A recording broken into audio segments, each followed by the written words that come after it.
Ladies and gentlemen, welcome to Prof and Dev Play Games, episode 74, The Calm Before the Storm. I am the dev. God damn it, I am not the dev. I am the Professor Are Larry, you but I have sure? aspirations of being a dev, apparently. I can help you with that. I can give you Yeah, some good advice, places to start. yeah. Well, if I were to wanted to learn coding to help me make a game one day, where would I start? To just specifically make a game, Yes.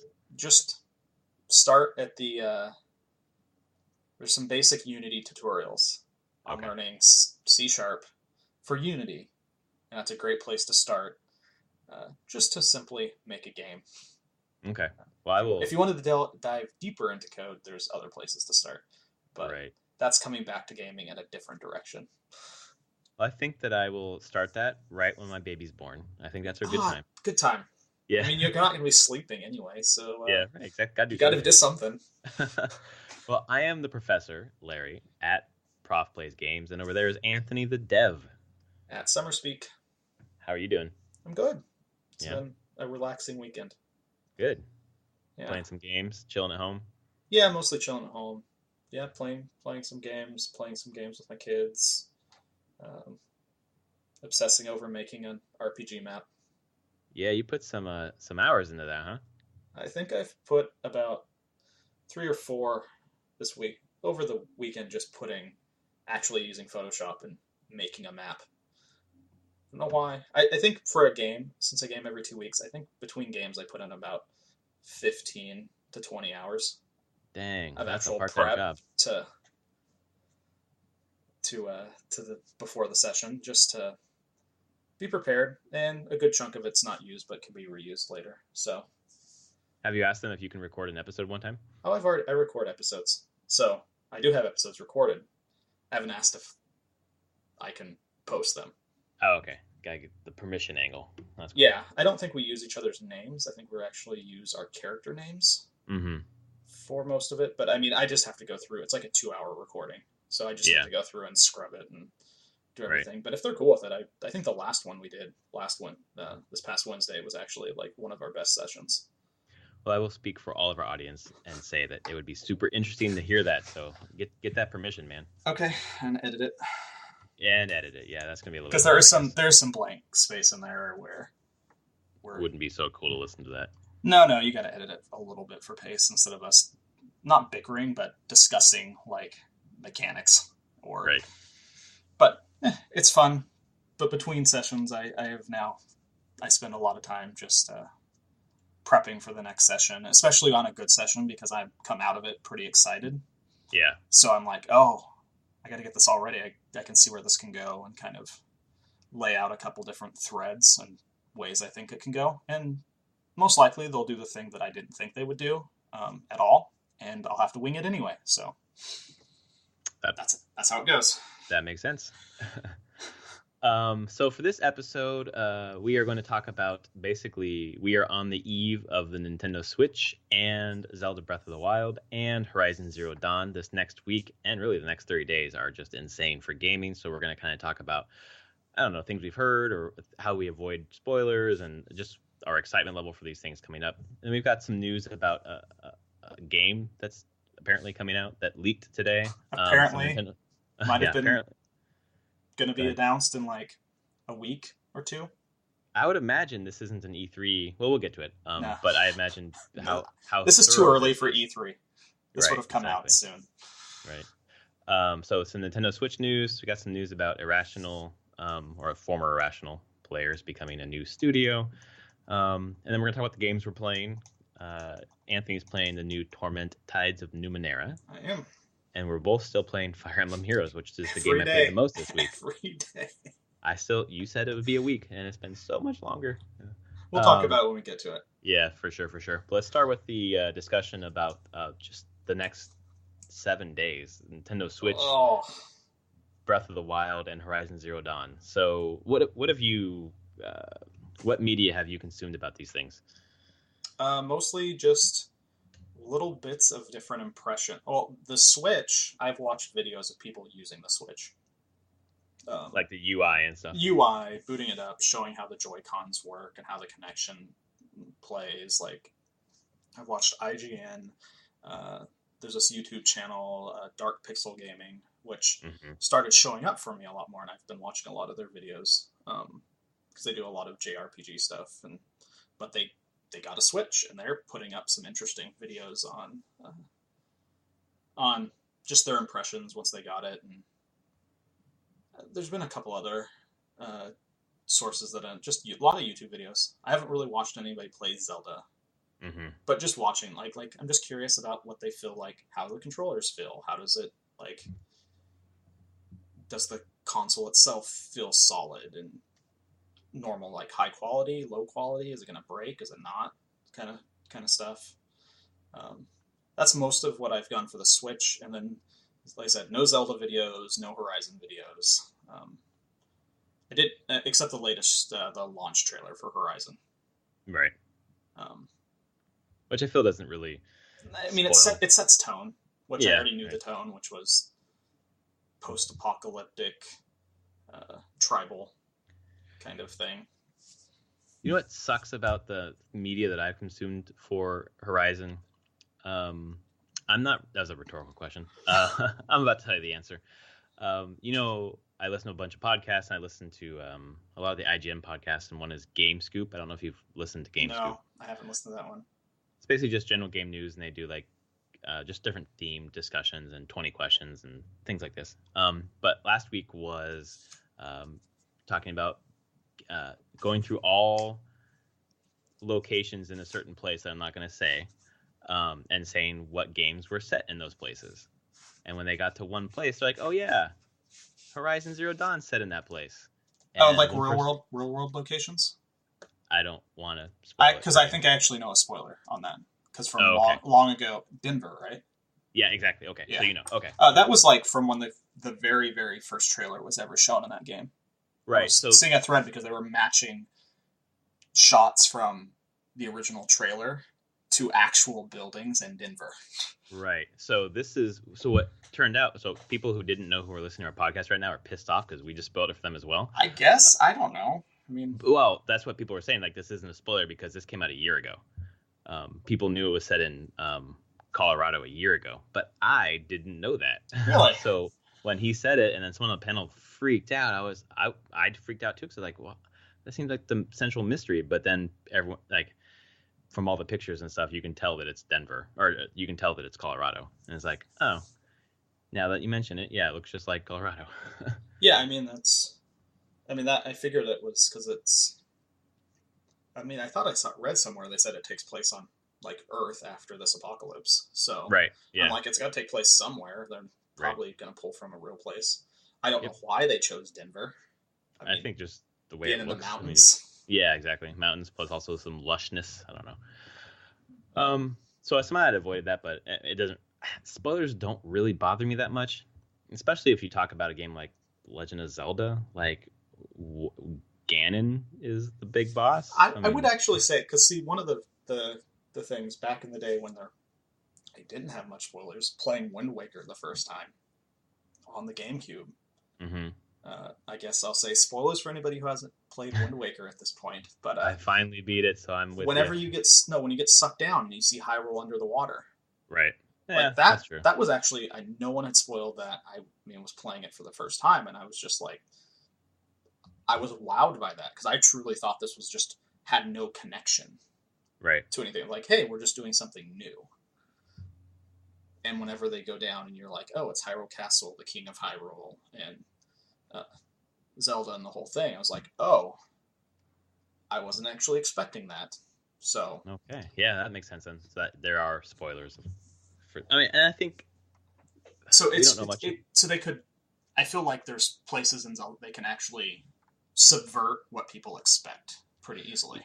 Yeah, and we don't know much about the story of Breath of the Wild at all. So there are No. probably twists to the story that we don't know about that would be a spoiler. And I swear to God, if I hear that Zelda's playable before I find it out myself, I'll probably lose my mind. I really don't want to know that unless I find it out myself. So, I'll have to be radio silent after I start playing it. Yeah. Do you think Zelda's going to be playable at all in this game? I'm actually leaning to the point that she won't be playable in the base game, but it will be DLC later. Right. That that second. there'll be Just, another story that's her. right. That Um, would be great. I can see that more likely, but who knows? I mean, they've been working on this for a while. There's definitely could. I guess it just depends on what story they're trying to tell, and I don't know Yeah. anything about the story. I So don't either. it would be Um, neat though, like if you could switch to a different perspective, even if it was for a little bit of time. Yeah, the way that I imagine it is that it would be like a small chunk. Like imagine Witcher 3 where you're playing a Ciri just a Yeah, little bit. You do that several times in Witcher 3, but imagine for Breath of the Wild just do that once. yeah. I would prefer to see like the whole adventure where you could play as Zelda after you beat the game perhaps or something like that. But what if? I Um, mean, at least I know from like the trailers for Breath of the Wild. I mean, there's the talk of like what happened 100 years ago, right. and like what if that's where you play Zelda at, like in a flashback to what happened earlier. Yeah, and there's some speculation about the timeline. I know that the timeline for Zelda, you know it better than I do, but I it's have it in just a book behind me on my shelf. It is yeah, the most exactly. bizarre thing ever. Right. So I mean, timeline, quote unquote. Yeah, I don't know if they truly believe that timeline or if it was just a fun thing that's like, well, if they were all tied together, this is how they would be tied together. Right. Well, someone was speculating that this is Ocarina of Time Link 100 years later. Same one. That always it's like a Well, resurrection or that's whatever. the thing with the timeline. So Link to the Past takes place after Ocarina of Time. In It's like if the hero of time wins or loses. Mm-hmm. Like the timeline splits at that point. And some games are set if you're successful in Ocarina, and some games are set if you're not. And I believe Link to the Past is if you're not. Like, Wow. uh, yeah, I'd have to pull the thing out behind me. I don't really want to right now, but Yeah, yeah. I think we'd be here for there's like like 4 hours. multiple split. There's like a Ocarina of Time because it has time travel. Yeah. Splits the timeline based on like if you're successful or not, and then like young Link and adult Link So differences. it basically creates the Legend of Zelda multiverse. Yeah, kind of. Awesome. That's really It's cool. complicated as hell. Wow. Yeah, So yeah, absolutely. they could fit this in wherever they wanted to. Honestly. Yeah. Well, I know that you have been watching videos of Breath of the Wild. I have been. I'm not going to spoil anything, but it is gorgeous. The physics mechanics in the game are tremendous. Like the way that they solve the puzzles with some of the physics is really smart. Or at least attempt the puzzles. I didn't see any Yeah. puzzles being solved. But the idea about the shrines and the temples in the game, or no? Um, I don't know exactly. I mean, I know they're Okay. there. Okay. I'll leave that alone. But it's I've an saw interesting. people playing them back at. When was this game playable? Was it E3? Yeah. When the people were doing streams last year of it, or Hmm. so? I mean, I watched actual play of some shrines and stuff. A shrine and a temple. Right. Okay. So I'm really excited about the idea of the shrines because they're basically small temples. Yeah, So it's a 2 or 3 room kind of puzzle that I don't know. It just seems like a really smart way to introduce more puzzles. Like people really like the dungeons, so like having more dungeons, but calling them shrines, making them smaller, making there a lot more of them. It just seems fun.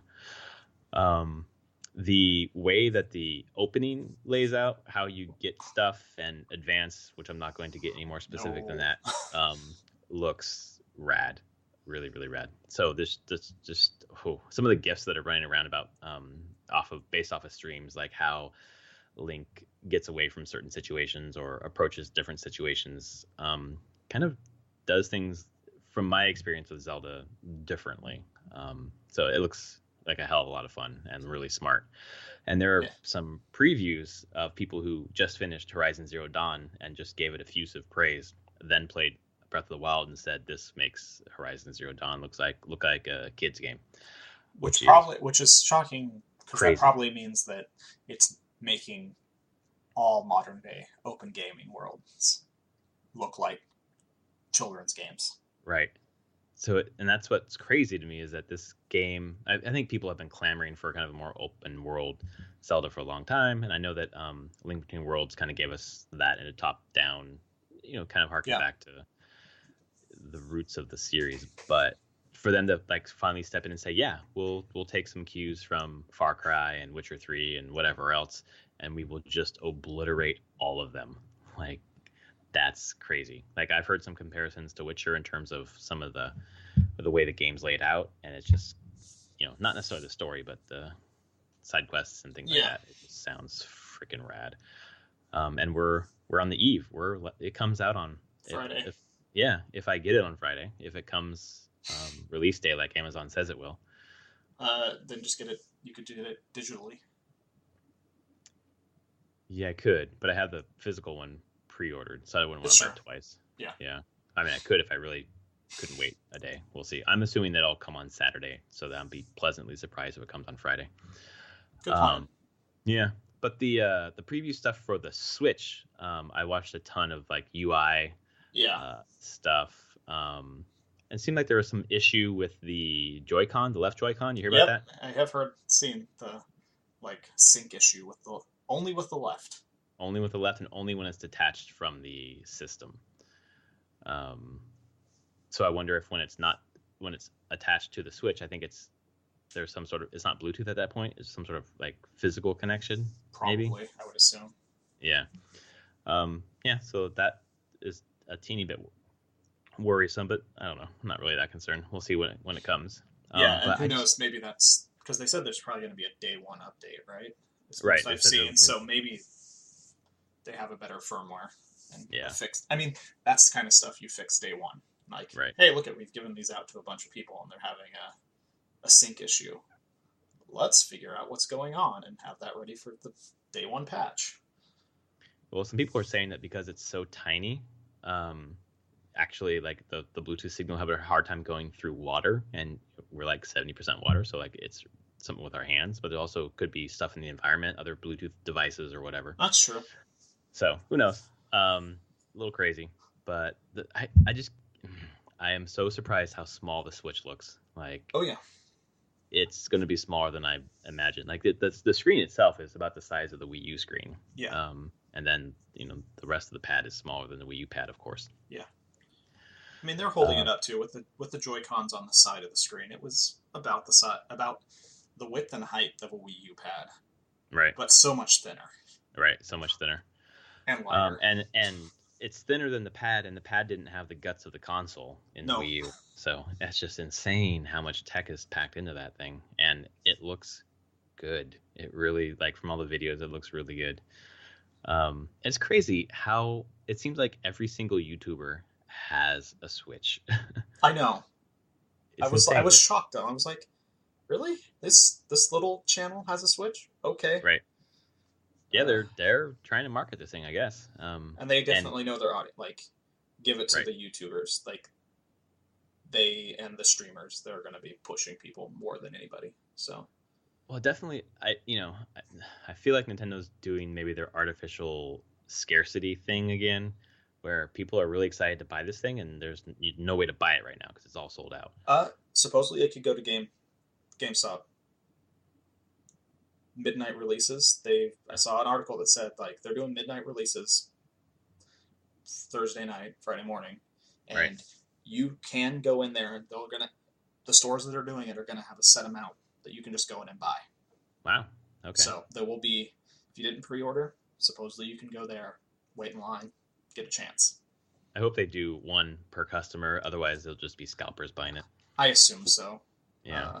But I also heard that Target and Toys R Us didn't do pre-orders, so their allotment is just first come, first serve, I guess. Yeah. So I do think that the scarcity we'll find out in like 2 weeks after this launch. Okay. Is it being restocked? Is restocks not happening? Are they restocking like one every week? Yeah, like the NES Classic. Yeah, stuff like that where it's like, yeah, we're done.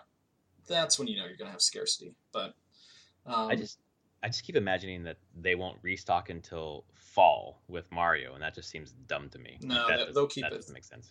They'll just, I think they're just gonna, as much as they can actually produce. I don't know how much they can produce a month, but it's interesting because I was looking at something that the current president said that like what sales expectations they have for the first year, 12 months of sales. Donald Trump's talking about the Switch. Just kidding. Yeah. I'm trying to think of.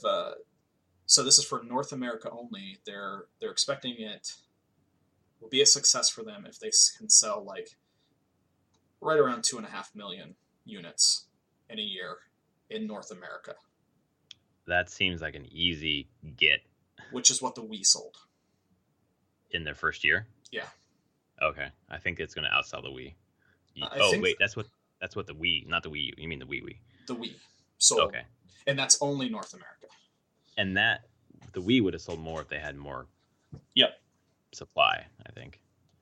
Yeah. Yeah. I hope they do. I hope they get to those numbers. So they're looking to sell as much as their best-selling console. Yes. Wow. Maybe that's a tall order, but I mean, I see the numbers, like how much like the PS4 and even Xbox One are selling. Mm-hmm. It's a different market than it was. What the Wii was 2006, 2007, somewhere back in there. In a decade, the market has changed. Like the amount that the PS4 sells in a month is ridiculous. Okay. The numbers are just, you're just like, I feel like in a decade, a lot of people have grown up and are adults now buying games and consoles. Yeah, I mean, I've moved into a career where I have a bit of disposable income, and it goes to my childhood hobby. So yeah. So I don't know. I think they can do it, but I think that's a number to look at. If it doesn't look like they're going to hit that number in North America in 12 months, you should really be worried about Nintendo at that point. Well, I own 5 shares of Nintendo, so I'm hoping that it goes well for them. I don't know. I think that when they hit E3 and they let people know like the larger plan of the games, I feel like there's a lot of people on the fence right now saying this thing looks rad, but there's not enough games. So if they hit E3 and, we've got Zelda, we've got Mario Kart, we've got Splatoon 2, we've got Xenoblade Chronicles 2, we've got Mario Odyssey this year, the big ones that we know about. If they hit E3, like, do you think they're going to announce big games at E3? Yes, they need to. They need to announce a couple other surprises. I feel like they'll show more Zelda. Zelda.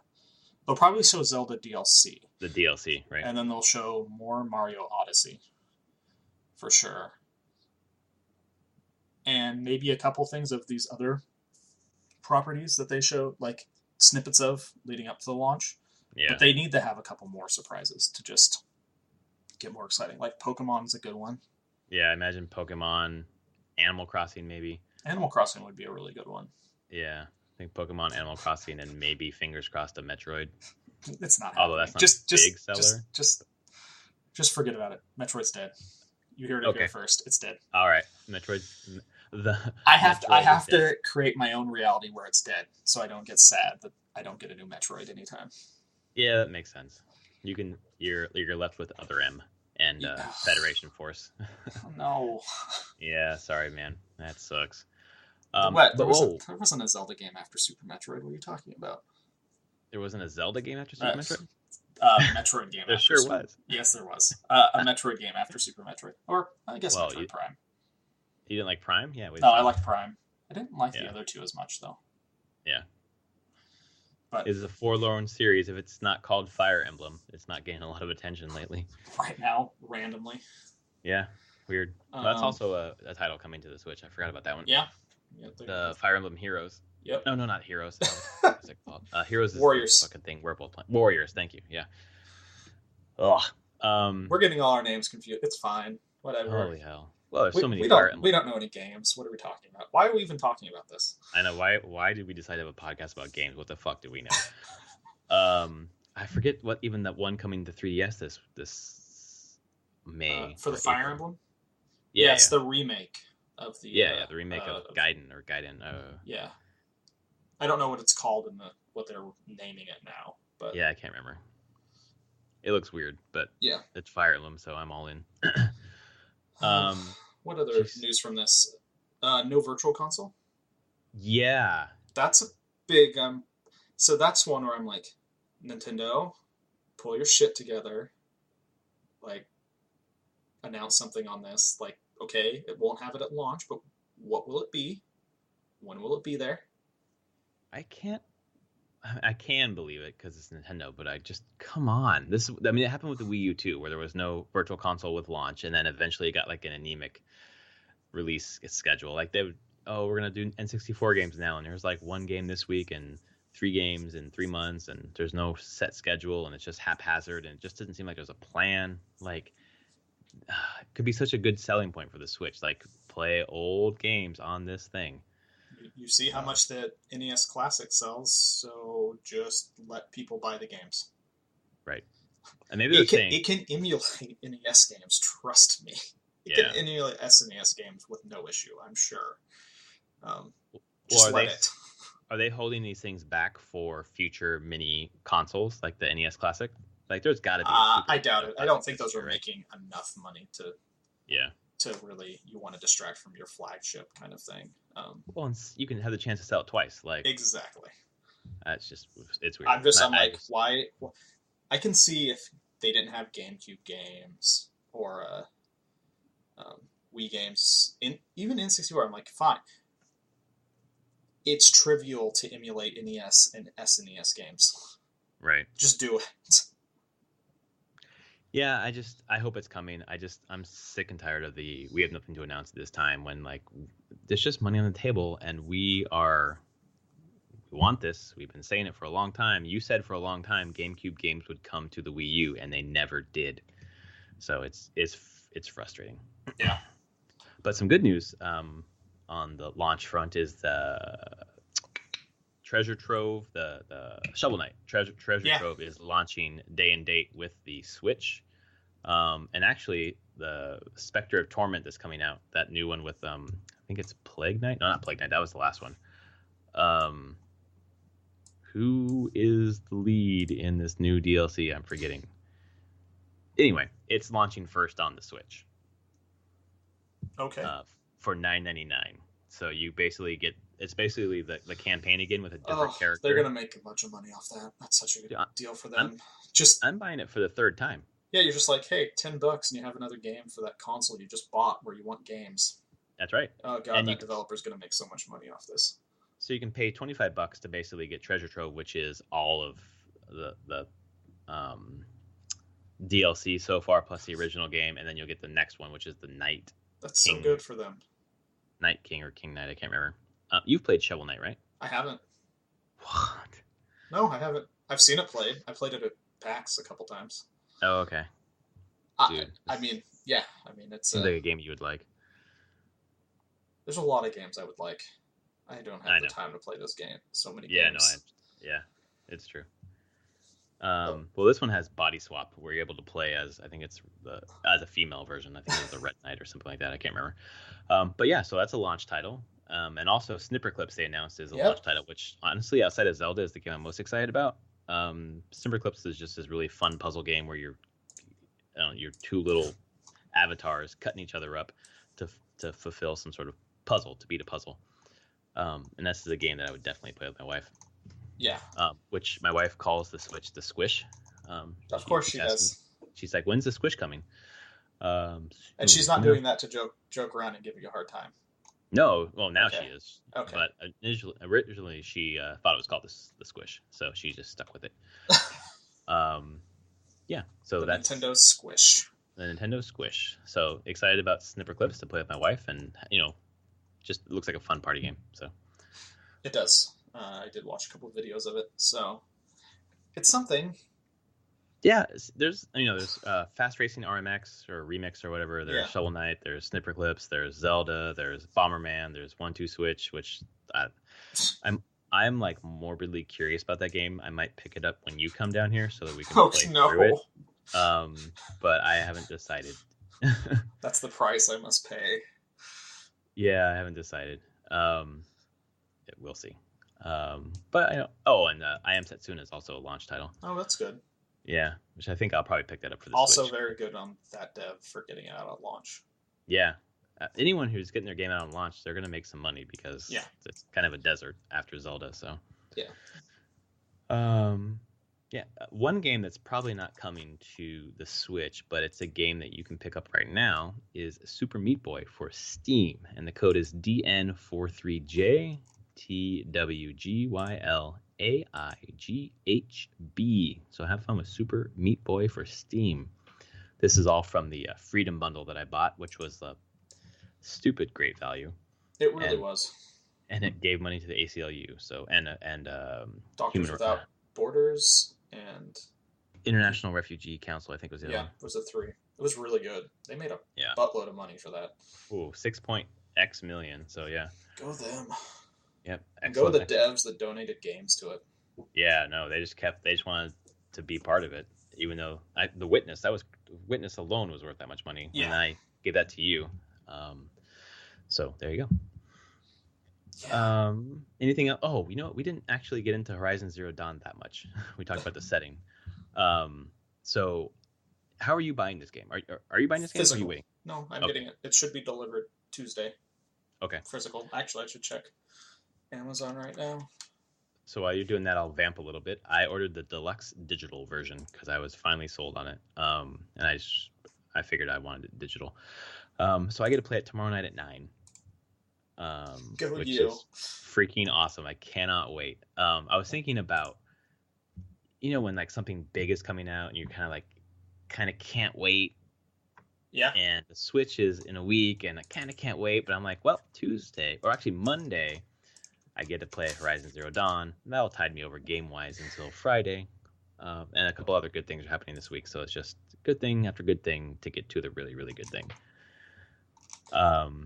But I've watched a bunch of videos for Horizon Zero Dawn, and it just looks great. The robot dinosaurs, just the way that they've mechanically how the game looks and works seems really smart. So yeah. I'm looking very forward to that tomorrow night. In 24 hours, I'll be playing it. So currently, my copy is sitting in Kent, Washington. So it's already shipped then? It's shipped. Tonight's the 26th, right? Yes, it is. Yep. It departed shipping facility about an hour ago, actually. Okay. So Amazon release day for me has always been like I've never missed a release day with them. Awesome. I do know people that have, so yeah. I've gotten lucky. I'm happy about it. Like, it's USPS, so it's left Kent. Kent is not that far away. Honestly, that's where most things come. So, yeah, this will be delivered via USPS to me Tuesday for sure. So I'll get it when I get home from work. Well, my Switch and Legend of Zelda for Switch are both not yet shipped, but they say they will arrive Friday. Did you see that the Wii U and Switch versions of Breath of the Wild were sold out on Amazon? Yeah. That's crazy. Yeah. That's good, but that's crazy. Like, it seems like there's a lot of anticipation for this. So you talked about getting the digital deluxe Horizon. Yeah. So I at one point I did cancel it. I had the collector's edition. Right. Of Horizon. Like, immediately when it up, I totally had our collectors. With that statue? I canceled that. Yeah. That makes sense. I don't need to spend $150. But yeah, I figured I would just spend the $10 more too. Well, I don't know. I got caught in the trap a little bit, I guess, because if I pre-ordered the physical version, it's like $52. $8 more, I can just have it digital and have it early, and then $10 more, I can have all this other cool stuff. Yeah, it's interesting that they don't have the deluxe is only digital. Right. Yeah. I still like having my cases. Yeah, no, I understand. I'm trying to have less, and it's a game that I don't think I need physical. I like having Nintendo games physical now, but I'll buy physical if it's cheaper, a lot cheaper, I guess. Yeah. Other things coming. It's already shipped and it's arriving Wednesday. Is my 128 gigabyte micro SD card for my Switch. So okay, so you're getting a ton of space, but Zelda physical. Yep. So the most hilarious article I saw, was it on Polygon? It was somewhere where it was an entire article on how they put Zelda in, booted up, and it didn't install. They just got to play. Yeah, isn't that great? I was like, oh, I wanted to beat my head. I'm like, okay, I guess you missed the boat whenever games were on cartridges. Like played DS games or anything like that? It was a whole article, and I was just like, what? Oh, they weren't like saying like this is nice because it's as compared to the disc. Like Yeah, like they're it used just to they be. were comparing it to the discs of like, it's great that you can just play a console and stick a card in and just boot it up and be right in the game with no install or no wait. And I'm like, But they weren't saying like it's like it used to be, like how they used no, to be. they did not. I thought it was saying like how it used to be. They did not mention that at all. Oh wow, so they were genuinely shocked. Yes, at Wow, least that's that's how the interesting. article came off, and I was like, oh my god, How old are you? Oh my I gosh. feel really old now because Yeah, totally. I remember the time when you could just hit play. Honestly, even older disc-based ones, PS2, before Right. that, where it didn't install anything. It just read it from the disc and went. Yeah, like how it is now is that you either have a long download or you put in the new retail disc and you wait for it to install and then all the new download, the day one patches to install, and it just takes forever. Yep. This is just going to work. And there's a, I don't know if you saw the video, but basically booting the Switch up from sleep mode to get into a game to play is like less than 10 seconds. Yeah. Oof, it's great. Yeah. All the benefits of physical cartridges. Right. Just So I'm wondering, 128 gigs, I don't know how much that's going to cover, but it's just depends on expensive. how much digital stuff you get. Like Yeah. Shovel Knight's not that big. Right. Like that will probably be a gig, maybe. Yeah. Shovel Knight, Snipper Clips. I doubt Snipper Gig. Clips is big. Yeah, it's about I as Am big. Setsuna is probably 1 to 2 gigs. Yeah. Like, I just have a feeling a lot of the. I think Zelda's a really big digital download. It's 13 gigs, I think. Yeah, but even that doesn't seem that Well, big, honestly. compare that to like, Yeah, you're Doom. pretty. How much Doom's was? like 70 gig. Yeah, how much was Horizon? The download you did a preload, right? 40. 40. Yeah. Yeah, I did preload. 40 gigs. Yeah, there you go. Yep.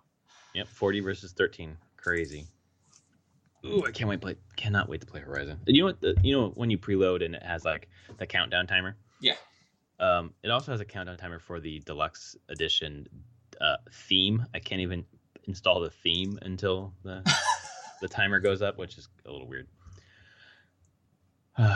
Soon, and the thing that's gonna, this is like a first world problem, right? But start playing Horizon tomorrow night, and then I have to stop playing on Friday to switch over to Zelda. So tough. So hard. I know. Really feel for you there. I know. So are you gonna wait until you get to Switch to play Zelda? I mean, you're gonna play it when you come out here on mine, but I assume so. I don't know yeah, though. you're not gonna try the Wii U version. I mean, I might. Like, it doesn't sound like it's very different. yeah, Um, Again, I'll have some time to figure it out starting Friday because I assume there'll be some like Digital Foundry stuff where they compare the two. oh yeah, that's right. I'm just waiting for like there just really isn't a lot of comparison right now because I don't think Right. Nintendo shipped Wii U copies to anybody. I don't think they did either. I really don't. Everything's on Switch, which makes sense because the Switch is launching. But Right, and they want to sell that, yeah. but I expect over the week, next weekend, I'll actually get some good comparisons of being like, okay, here's all the actual differences, and I'll see if they matter to me at all. Right. Which they might not. I don't know. We'll see though. Yeah, I mean, you'll have time to figure it out, and Yeah. I'm sure that the sold out quote unquote editions, there will be some in the store. Oh yeah, so I don't think this is going to be a game that's going to be sold out constantly. yeah, at least on the Switch, maybe on Yeah. the Wii U, who knows. So yeah, that's our opening discussion, which was quite a lengthy one on the eve of all these cool things, and then we'll get into some news. There is a snippet of news that caught both of our eyes about Shadow of War, which is a Middle Earth game that in the vein of Shadow of Mordor. This popped up briefly on Target as a pre-order, and some of the details of it were go behind enemy lines to forge your army, conquer fortresses, and dominate Mordor from within. Experience how the award-winning Nemesis system creates unique personal stories with every enemy and follower. and confront the full power of the Dark Lord Sauron and his ringwraiths in this epic story of Middle-earth. And it says that the release date is what's this? August 22nd. And there's like full box art and digital, the deluxe editions, and even the golden edition includes some expansions for the Nemesis stuff. I don't think this was fake. This was not fake.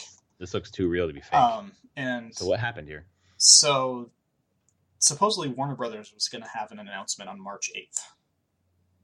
I can't remember if people thought it was going to be an announcement for another Batman game. But it most likely is an announcement for this. It looks like it's an announcement for this game, which is Shadow of Mordor was my favorite game of 2014. And I mean, we've had enough years, and I know Monolith has been working on it. So one of the things, Monolith is a Seattle company. Oh, are they? Yeah, they're a very old Seattle company. I bought Monolith games back in high school. Oh, wow. So they've been around, and I've seen them hiring for this game for a while. Like, they never said what it was, but they're just like, Monolith has probably for the last 2 years I've seen and been contacted by recruiters trying to fill positions at Monolith for an open world RPG. Which is this one, clearly. Yeah. Oh, man. Did you play Shadow of Mordor? A little bit. Not a lot, though. I borrowed it from a friend. Right. Something about it just sucked me in. I know it's like kind of like an Assassin's Creed. I mean, the reason why I liked it is like Assassin's Creed set in Lord of the Rings. Yeah, right. That's enough. And it worked. With Batman combat. Yeah. I think it was totally an unexpectedly good game. Mm-hmm. And it's cool. Gonna get a sequel this year, I guess. I don't believe the August date. Honest. That's. I mean, maybe. Oh. You think it's going to be earlier? No, I think it's going to be later. Oh. I think it's shocking. Why? I'm like, it's still a huge game. I feel like most of these things will slip a little bit, and August seems. I mean, that's 6 months away. I mean, I guess it's doable, but you would think you would hear something about the game before, it's going to be out in 6 months. But I feel like a lot of people are trying to copy or emulate the Fallout 4 strategy where they announced it at E3 and then boom, it was out 6 months later. It's true. Which seems like what they're doing here, because August makes sense for me because they can scope or stake out a place that's before the huge titles for fall come out, so people will have time and attention for it. This year is insane for games. If this is also coming out this year, and there's other stuff we don't even know that's coming out this year, it's just fuck this game. This year is amazing. It is. Good luck picking really a goatee. We'll see. Hopefully this one is good quality. I mean, there's not very many games that are day one purchases for me, and this year there's so many. There's a lot, and they seem to be like Horizon. I was excited, but keeping my hype level down because honestly, I haven't been a huge fan of what Guerrilla's done before. Like, they look really pretty. Like the Killzone games are very pretty, incredibly pretty games. But when it comes to gameplay, they're just kind of there. Well, and you just reminded me that I loaded up Killzone Shadowfall this week to kind of get a taste for Guerrilla. I've never played any other games before. And I'll get to that in the game part. But yeah, I kind of agree with you. So it's mostly I'm like, I didn't want to get myself too hyped of like, okay, they're trying this like giant open world thing. So let's cross my fingers that it's good, but doesn't necessarily mean it's going to be. And right. But the embargo went down. Sony was confident and let them have an early review embargo, and it's been super positive. So it sounds like we're getting quality. I guess the next one is Mass Effect for me, and right. I'm still keeping my hype levels low on that one. Like, yeah, I don't want to. I love the series, and I can see myself just being like putting all my hopes and dreams on that game and it never having a chance. Yeah, there's been some previews that have have been interesting about that game. I don't know if you've heard of any of them or I heard read any I of them. read one about combat and how it's just different. Like Yeah, you're exactly. going into it and going like, this is not uh, the same Mass Effect you've been playing. So like you can jump now. The way you enter cover is different. The way that Right. you equip skills and do things, it's different. So if you're going in with the expectations of this is going to play like Mass Effect 2 and 3, you're probably going to be disappointed because it's the actual game mechanics are different. And that's a game that it's another one that I believe would be a first day buy for me, but I'm holding off until previews and reviews because I'll have so much to play anyways. I'm not sure if I don't know. No, I have to. I still have to support it. Hopefully, Yeah. I just want it to be good. I just want to store it. That's the thing. I can deal with mediocre combat and game mechanics if the story and characters hold up, because that's what I want out of that game. Well, there's no Garrus in this game, so it That's can't be true. that There great. is no Garrus. He was the best. That was my favorite. I And did then like Garrus. Tali, who I killed. Tali. Yep. I killed her on election night because I was depressed and didn't know what I was doing. I romanced So, Tali in one of my playthroughs ooh, because you can do that. yeah, that's She's a better than romance. killing That was a romance. That was an odd one. her. Yeah. Did she take off her mask? No, probably not. She would die. She no, totally does. Oh, But they don't show her face. Like the way they do it is like you're seeing it from the like over her shoulder. I see. So yeah, you never get a view of her face. Yeah. And the face, there's whenever like Shepard has the in his command, his quarters has a picture of who you're romancing, Mm-hmm. like framed. They do have a picture of Tali without her mask on, but it's a stock image. Oh, They went to Google. It's a stock image of like a model, of a model, like a human like model, like like a pinup model, no, just someone that's a cosplaying as her. clothing model. Like it's just a face, but people found that it's on Getty Images. It's just a stock photo you can find, Oh, and it's like the ultimate troll. that's so funny. People were so pissed. Yeah, I'd imagine.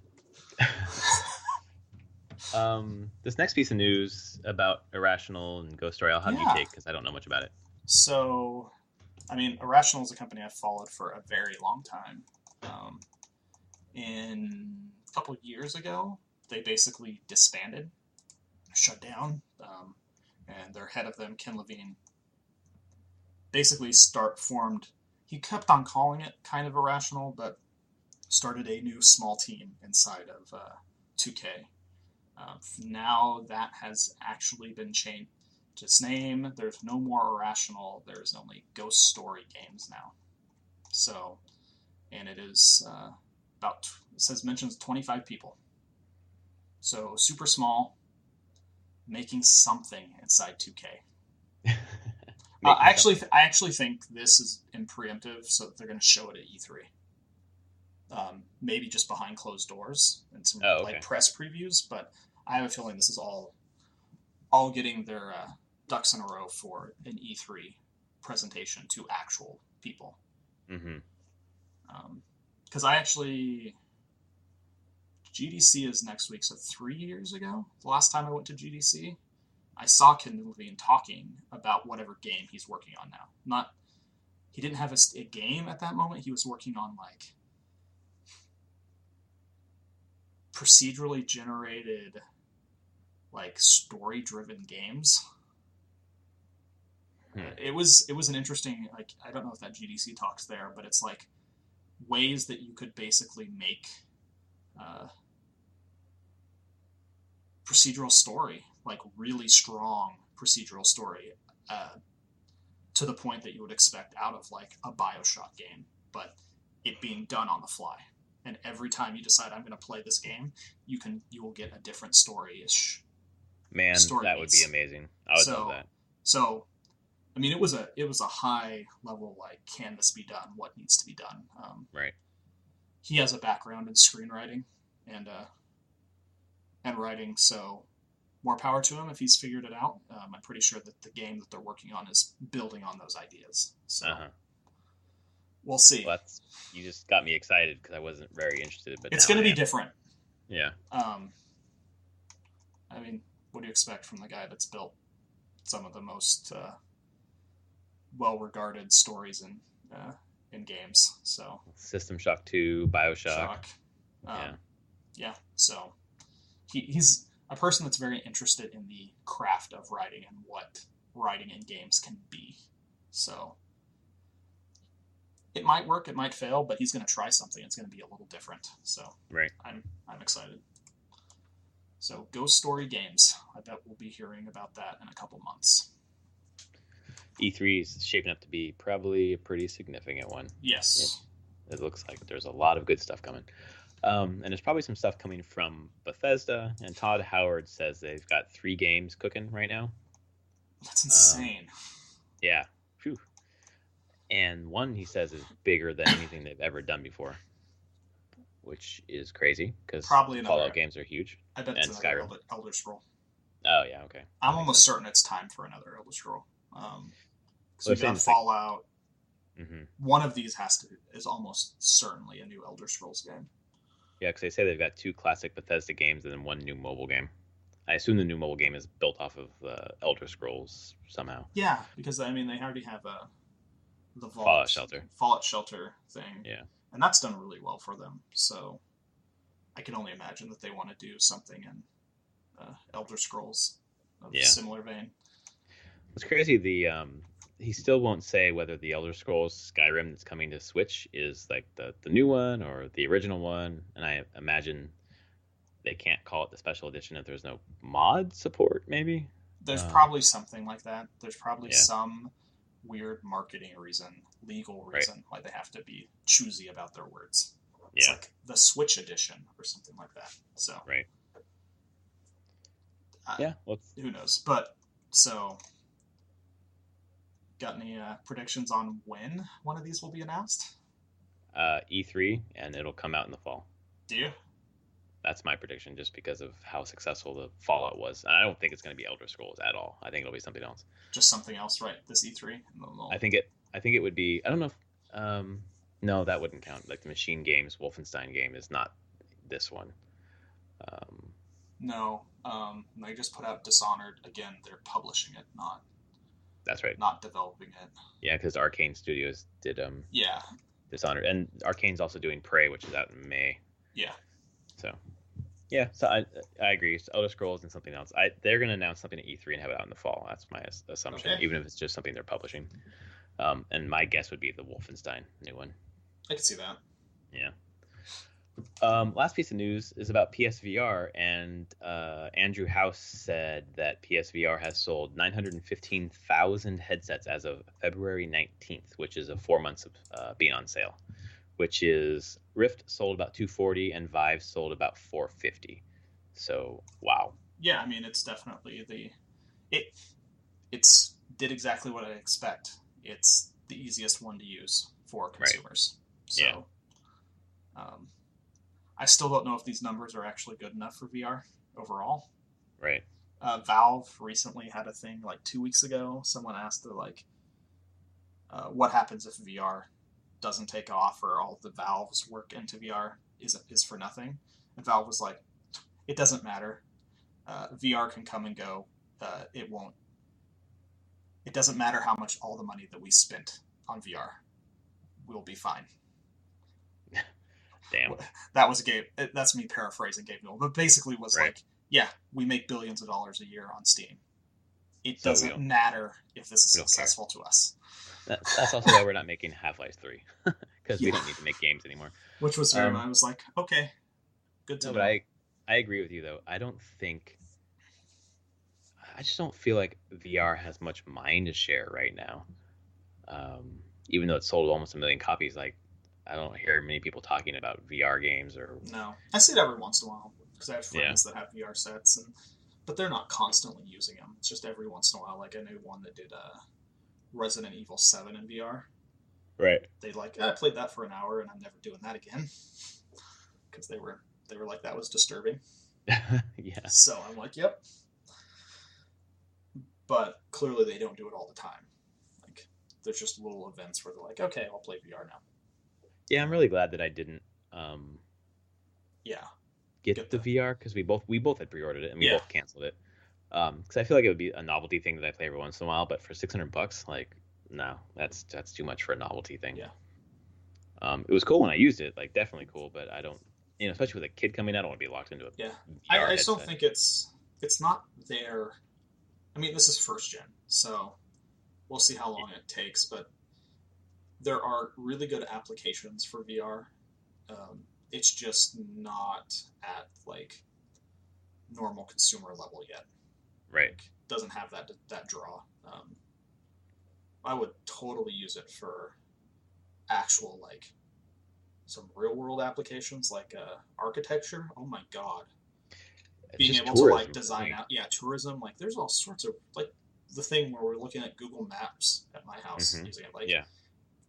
it's a stupid little thing, but I could totally do that. I'm like, I want to go travel to an area, I'm going to look at it through VR just to get a sense of like, do I want to visit here or not.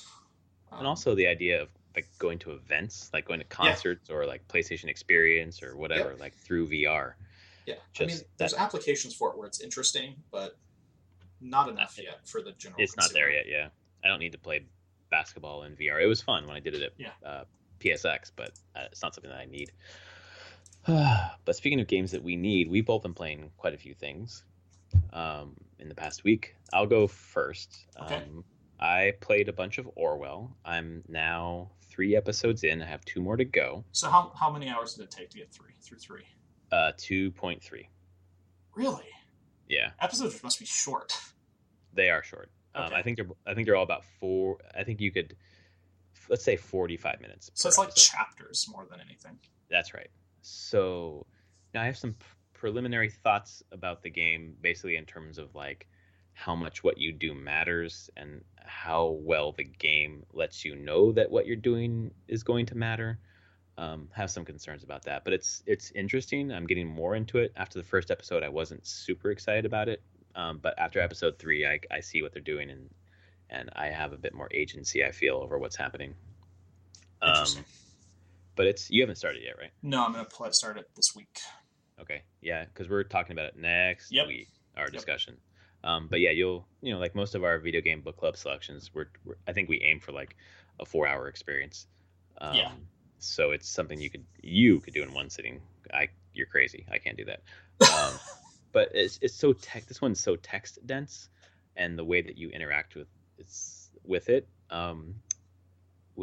would be really hard to do in one sitting, just because it Okay. would get a little monotonous. But check it out.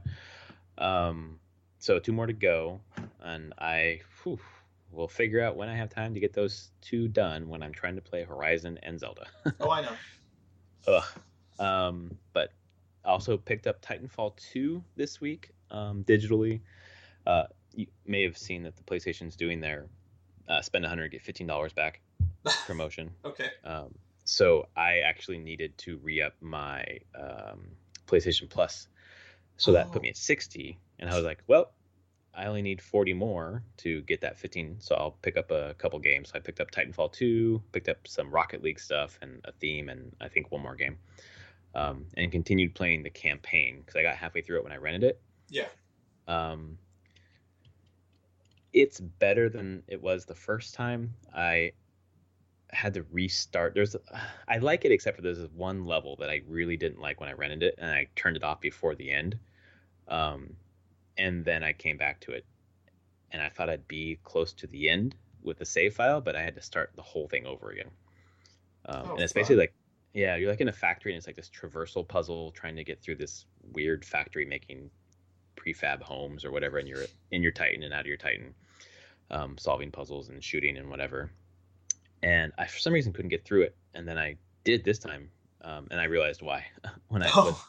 when I was playing it as a rental, I was playing it on hard. And Oh. this one I switched it to normal. Just I started out normal. I don't know why I started out on hard before, but it was significantly easier and less frustrating. So That's good to know. it was a good thing to discover.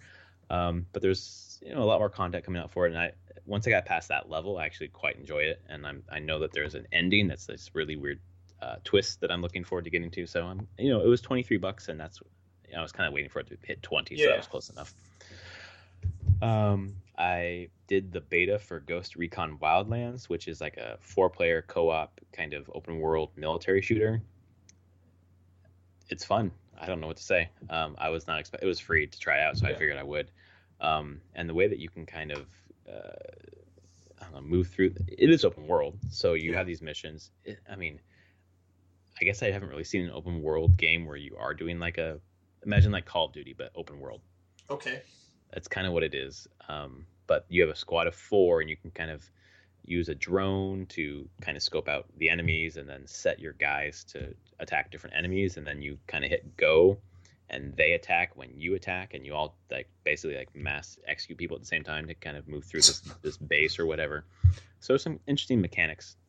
What happened last night was I was trying to extract this guy to bring him back to the rebels or whatever, and kind of got through this firefight, grabbed him, and then once you grab him, it tells you have to get him away to somewhere that's like 1.5 kilometers away, and there's kind of like people shooting at you and people driving up. So I went out of the house with him, trying to lead him away, and as I ran through this field, I ran into a helicopter. So I jumped in the helicopter, and all my crew jumped in the helicopter, and we just flew away. So it was, under firefight basically. So it was a pretty cool ending, which I imagine there are any number of ways that you can extricate yourself from that situation. So it was kind of cool to have that happen when it's not necessarily scripted. So are you worried this game comes out March 7th? In terms of the performance? No. Just Okay. about, like, does this game stand above, the other games that we're talking about coming out a week before? For me, no, not at all. And Because I'm coming out 2 weeks after? no, and I'm not. I'm not too worried. I mean, first of all, I don't have any stock in Ubisoft, so I don't care. But I feel like it's different enough. Like it's the only like military shooter coming out, and there are people who like only play those games That's and like true. those games, and aren't going to play Horizon or Zelda or Mass Effect. They want just a shooter, and this is like a really quality shooter. It is the second highest selling game on Steam right now. Ghost Recon. Yep. But it makes sense because the beta like sold me on it, and it was nowhere on my radar. I saw one of my friends playing it on Steam, and I clicked on it. I was like, oh, I heard that game's coming out, and it said there was a free trial or a free beta or whatever. So I was like, why not? I'll just download it and try it out. And I played it for about an hour, I think, maybe 45 minutes, something like that. And my friend locally wants me to play it with him, and I probably won't, but it's on my radar. I probably won't get it now. It will go on the wish list for. It will go on the wish list, exactly, for and I will play it. A sale. Yeah, and I will play it on the console because the keyboard and mouse, that was junk. Really? I really, really didn't like it because of the way that you have to like manipulate control and shift and like W and S at the same time with the helicopter, and weird. Like try putting your finger on all 4 of those buttons at the same time, and like you have to use them in tandem. It was trash. It looks like a controller game. Okay. So, good to know. Good to know. But yeah, but it was fun, and it's definitely something that I think that the campaign would be fun because you could go at it a lot of different ways, and the shooting felt really crisp, almost kind of, I mean, definitely Call of Duty like, but the way that you interact with your squad mates made it unique, and you can have your friends be your squad mates and all go in together on this thing. It's kind of like how tactical Rainbow Six Siege is, but in an open world. So interesting. Yeah, without breakable stuff. Well, you're selling on me a bit. I will keep it on my radar for later in the year. Yeah, if you get a chance to just try the beta, if it's still going. I don't know if it is or not. I don't think it is. I think I completely missed that. Oh, okay. I saw someone playing it on console. Oh, okay. The beta was. I think it actually just ended an hour ago. Oh, okay. 2 hours ago, something like that. Yeah, I played. It says an hour. I mean, I would love to play this game with you. It'd be fun to go through. But I think we could get up to a lot of hijinks. Sure. Yeah. Set up for that. But I would probably play it on console, to be honest. Well, good to know that the controls kind of suck for. I did not like them at all. Yeah, I mean the shooting part was fine, but everything else was not. That's unfortunate. I also booted up Killzone Shadowfall just to see what Guerrilla does, and being the trophy whore that I am, I looked at the trophy list first, and to get the first trophy is kind of like through the tutorial where you're playing as the kid. Have you played Shadowfall? I have never actually played it. I own it. So you're basically as a kid going through this, seeing what happens to your father, and this whole, it sets up the Yeah. story, basically the tone. At the end, the trophy pops, and when I looked at the trophy, I saw that the percentage to get that trophy was like, I don't know, 85% or 90% of Okay. players get it. Trophy number two, 40 something percent of players, and Okay. that always bothers me. Like That's a between the huge first trophy and the drop. second, yeah, the huge drop off. Like what? So I went and played it, and I hated it. I hated it. It was I hated it. It was so bad. I really, really hated it. I haven't hated a game that much in a long time. It was not something that I liked at all. And I didn't beat the first level. I was like, I'm done. Now I know why people aren't getting that trophy. Yeah. Just the way that you have to. There are like little radio communication towers you have to shut down so that more enemies won't come. And if you can't get them all shut down, then they keep coming and coming and coming. And it was really unclear where I was supposed to be going and what the hell I was supposed to be doing. Like it just was totally tonally different than the first kind of intro section. And it just seemed like a different game, and I did not like it at all. Good to So know. yeah, so that was only $5. I bought a physical copy for $5 to try it out. So I don't feel like I don't feel like I got my $5 worth, to be honest. I think I got that game free. Good I got for a you. bunch of launch stuff for free. It was like buy. Yeah, there was a lot of launch when you got the PS4 at launch. There was like lots of deals to get a number of launch games, and Mm, I'm like already picking up like two, so get a third one free. And I was like, I don't. Sure, Shadowfall. I don't care. yeah, I'm already getting I, the games I actually want. So right. Yeah, it was not an experience that I really enjoyed. So, yeah, and I'm getting less and less enamored with shooters. So, which was weird. Why whatever the hell it's called, Ghost Recon Wildlands was that's interesting to me. And the last one was the game that I put the most time into this week, which was Fire Emblem Heroes. Believe it or not, I think I probably played that game for about 2.5 hours this week. it's Um, so good.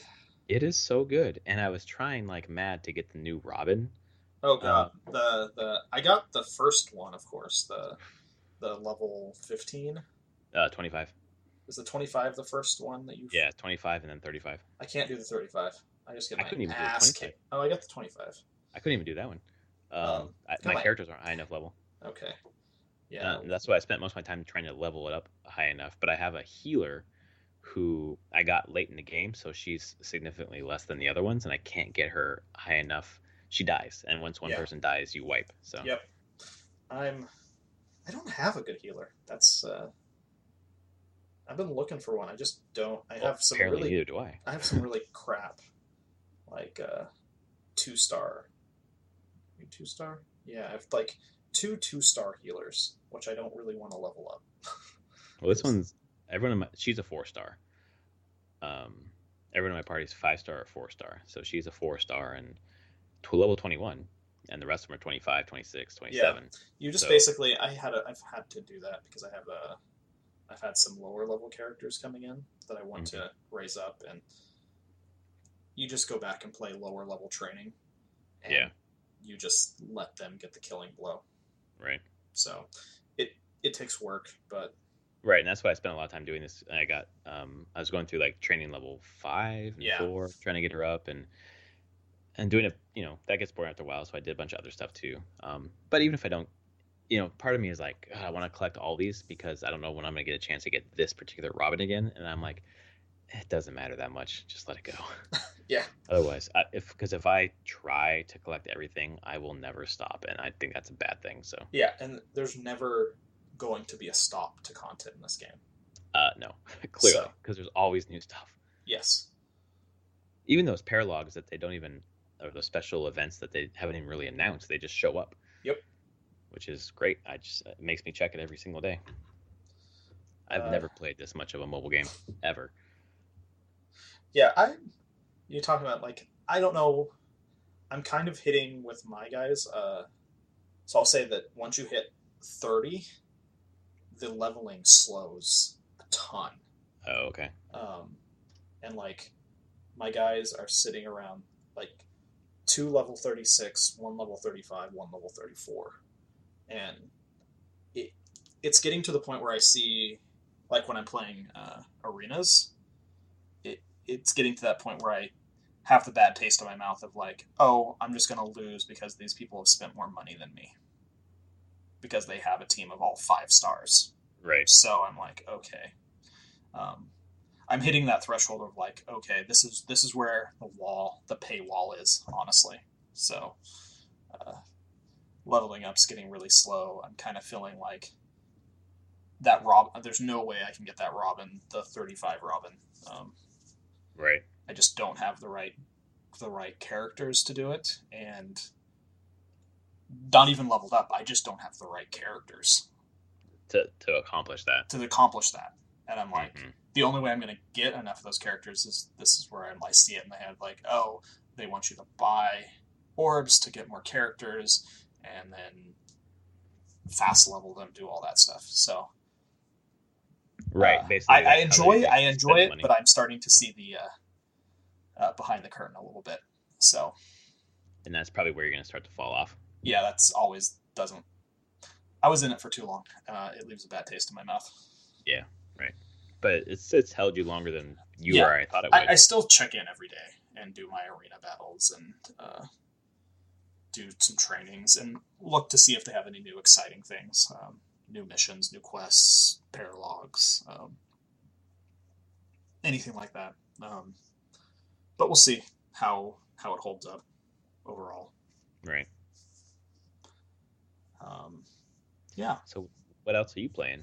So I realized with this game, Torment, Tides of Numenera, coming out, done by In Exile. They did a Wasteland 2, and it's using the Pillars of Eternity engine. Numenera is a tabletop role-playing game that I own. Super weird. And I backed this on Kickstarter years ago, like 3 years ago. Oh, wow. So this is a long one. And I was like, oh, it's coming out finally. I was like, I haven't actually gone in and checked to make sure I have my key and things like that. Is everything squared away? Because this releases on Tuesday as well. Right. So I'm like, okay. Well, I go in there and I redeem, and I'm like, they're like, here's your Steam key. I'm like, okay, can I put this in Steam now? Put it in Steam. I guess I had beta access. The whole time? The whole time. I had no clue. So I put a couple hours into it just to see. It's not the final game. Like, that's coming, an update on Tuesday. But over the weekend, I put a couple hours in, just kind of created a character. Was just interested to see how they were translating the physical tabletop mechanics to digital. And it holds pretty true. It's not D&D. It's its own unique stat and resource system. So I was really just mostly interested in that and how they would recreate the super bizarre world of, like, it's Earth 1 billion years in the future. So, and it's called the ninth world. So there's been eight civilizations, like global civilizations, have risen and fallen in 1 billion years. Wow. And not all of those were human civilization. Like, so it's like weird sci-fi fantasy, because it is fantasy, but it has this weird stuff of like objects from the past in these civilizations are dug up and have effectively are magic, but they're just weird artifacts. So I was just interested to see how they were translating that. And then I'm totally looking forward to this game. It just happens to come out on the same day as Horizon. So we'll see what I end up playing and when. There's like almost no place to launch a game at this point. Yeah, and this is a very text-heavy game. There's a lot of reading. So huge conversation trees. Like, this is your old school Western RPG. Just done up in pretty modern look. So put a couple hours into that. We talked about Fire Emblem Heroes, both playing that. More Pokemon Moon with my kids. Probably played another 3 hours over this past week with them. Awesome. They're totally into it.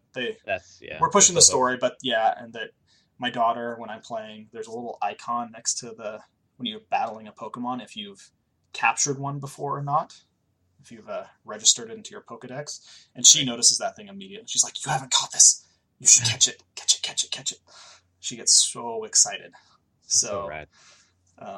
Doing that, and then my son really wants to press forward with the story. He's engrossed in like the trials that you're doing, and it's not a super complex story or anything, but it's captured his attention.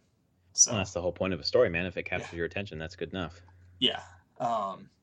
This is it's the simple. First time it's meant for a kid. Like Pokemon are light JRPGs meant for younger kids, and it's clear that the stories are built for that kind of audience, and it's not bad. Well, this is the first time that they've gone through a whole video game story with you, right? Yes. That's awesome. So cool experience. They're having fun, and so I played some more of that, and then early in the week I played some more Final Fantasy VII, mostly grinding. I don't know. How far did you get? I got into the cave and then I stopped. Okay. I just wanted to get. So I'm out of the cave. I was, of course, out of the cave. I went to got the next party member, the optional party member, and then I went to the chasing after Sephiroth to the city on that continent after the cave. And now took a boat. Now I'm on the other continent. Oh, okay. So I spent like an hour and a half just grinding there, just getting up levels and preparing my party for all the stuff that comes next. But it's a weird game. God, it's a weird game. It is very weird. Are you playing with any of the cheats on at all? I'll triple speed it sometimes. Okay. Not all the time, but like when I was grinding, once I was comfortable with grinding, I triple speed it. But new areas I tend to not triple speed just because you can die really quickly if you do stuff wrong. Right. If you're not at the right level, or if you randomly hit certain enemies and you're like, oh, I'm not prepared for this. Okay, I guess I just wipe. Reload. That happened a couple times. So I love that triple speed. I wish more RPGs had that mechanic. Oh my god. Helps you get through it. It does. So that's mostly been my week of games. Awesome. A weird mix. But it's mostly just tiding me over till Tuesday. Exactly. Everything I picked up was just like tied me over till Tuesday. I think that's why I played a lot of Heroes. Just because I wanted something that I didn't want to get too far into it. The same thing why I played a little bit of Legend of Zelda: Link to the Past. Oh, that's right. Which was awesome. That game is freaking rad. I've played that before though. And then it still holds up though. Oh my god. That's the thing about it. You play every time I've played that, and I'm just like, God, this game just holds up. It is so good. And just I was playing on my Wii U gamepad, so just laying back on my couch, playing on the pad. But then I played the NES Classic and loaded up. Was it the Adventures of Link? 2. Yeah. What the fuck is that? Exactly. So weird. It is such a different game. Yeah, it's like a mix of like Castlevania 2 and Zelda and I don't even know what. It's weird. It is a weird thing that most people have forgotten about, or it's only remembered in like, wow, do you know that there's this weird Zelda game that they put out that no one ever talks about? And it's like hard as nails. Yep. I'm surprised they put out that on the NES Classic. Yeah, it's I guess with the save states it makes it a little easier to get through, but I'm just playing a little bit of all the Zelda games I have just to get a taste before I do the new one. So I'm sure that once I beat Breath of the Wild, I'll want to go back and I've never beaten Ocarina of Time, so I want to go back and do that, and I want to go back and play through Link to the Past again. So I just was really, because I was going through my garage this past week one day,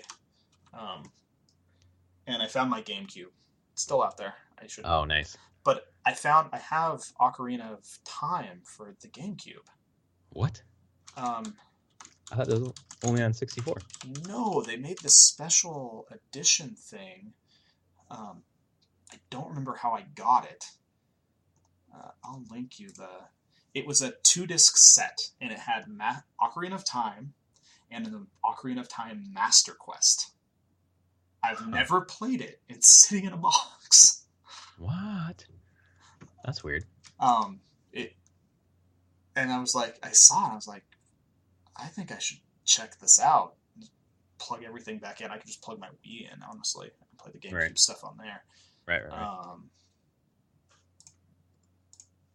Yeah. There's the Amazon link to it. So yeah, I don't remember how I got this, and maybe it was a Wind Waker pre-order bonus. I'm not sure. Wow. 2-game bonus disc, Master Quest. What the? Yep. Dang, that's pretty. Well, I guess you can get it used for cheaper than I thought. Yeah, I mean, I think people got it. It was just more of a like. I don't remember this ever. I never played it, but there it is. I have Ocarina of Time for the GameCube. Well, there you go. Something I didn't know existed. I forgot it existed. Yeah. Crazy. Maybe I'll do that. I've been contemplating hooking my Wii up to play some GameCube games.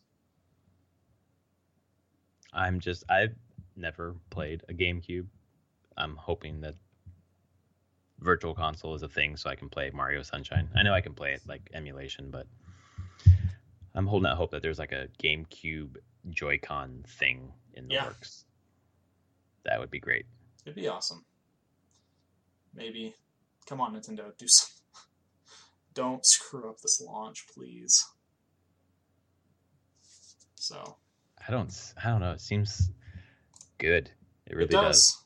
There's got to be something wrong, but we didn't mention in the news about Tuesday. They have the Nintendo Indies, the Nindies. Right. Direct, basically. That would be good to see. Yeah. See what else is coming. Ex-PopCapper that I know, he's heading up their indie outreach. He's been there for like 4 or 5 years now, maybe longer. So it's not the Adelman guy. He's been gone. No, it's a guy named Kirk Scott. Oh, okay. I don't know how high up he is, but I've talked to him a few times in the past year, and he's definitely traveling around doing a lot of evangelism for Nintendo and trying to get indies onto the Switch and things like that. Right. So I guess Tuesday I'll find out if he was successful or not. Yeah, I'm looking. I mean, if they're gonna have a direct this close to it coming out, they've got to have something that we don't know about yet. I hope. Yeah. So awesome, man. Yeah, I'm pretty excited. So next week we can talk about all of these things. Yeah, next time we talk, all the things we previewed today, we're going to be playing. Well, you'll be playing Horizon. I'll be playing Horizon. Yeah, and we'll talk about. And you'll Horizon. have a couple days of playing Zelda. I hope so. Yeah. So we'll be able to talk about that, spoiler free as possible. But that's the game I'm just the most looking forward to, which is crazy because I've never really been a Zelda fan. They're okay, but this looks really great, and I know that it's going to make me realize how good they are. I'm looking forward to it. Yeah. I'll live it through you, and then I'll be down there in 2 weeks, and then I can actually see it in person. I'm just going to sit you down with it and just hear it play. Yeah, just play for a couple hours, man. Oh, I will. There's oh no, that's after you leave. I was going to say there's another Indivisible meeting that I'm going to, but that's at 3:00 on Sunday, so you'll be gone by then. No, I'll be gone by then.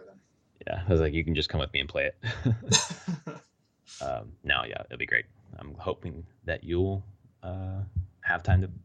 I know you will have time to play it, but we're also going to play some snipper clips and maybe some 1-2 Switch. Definitely, I want to play some. Yeah.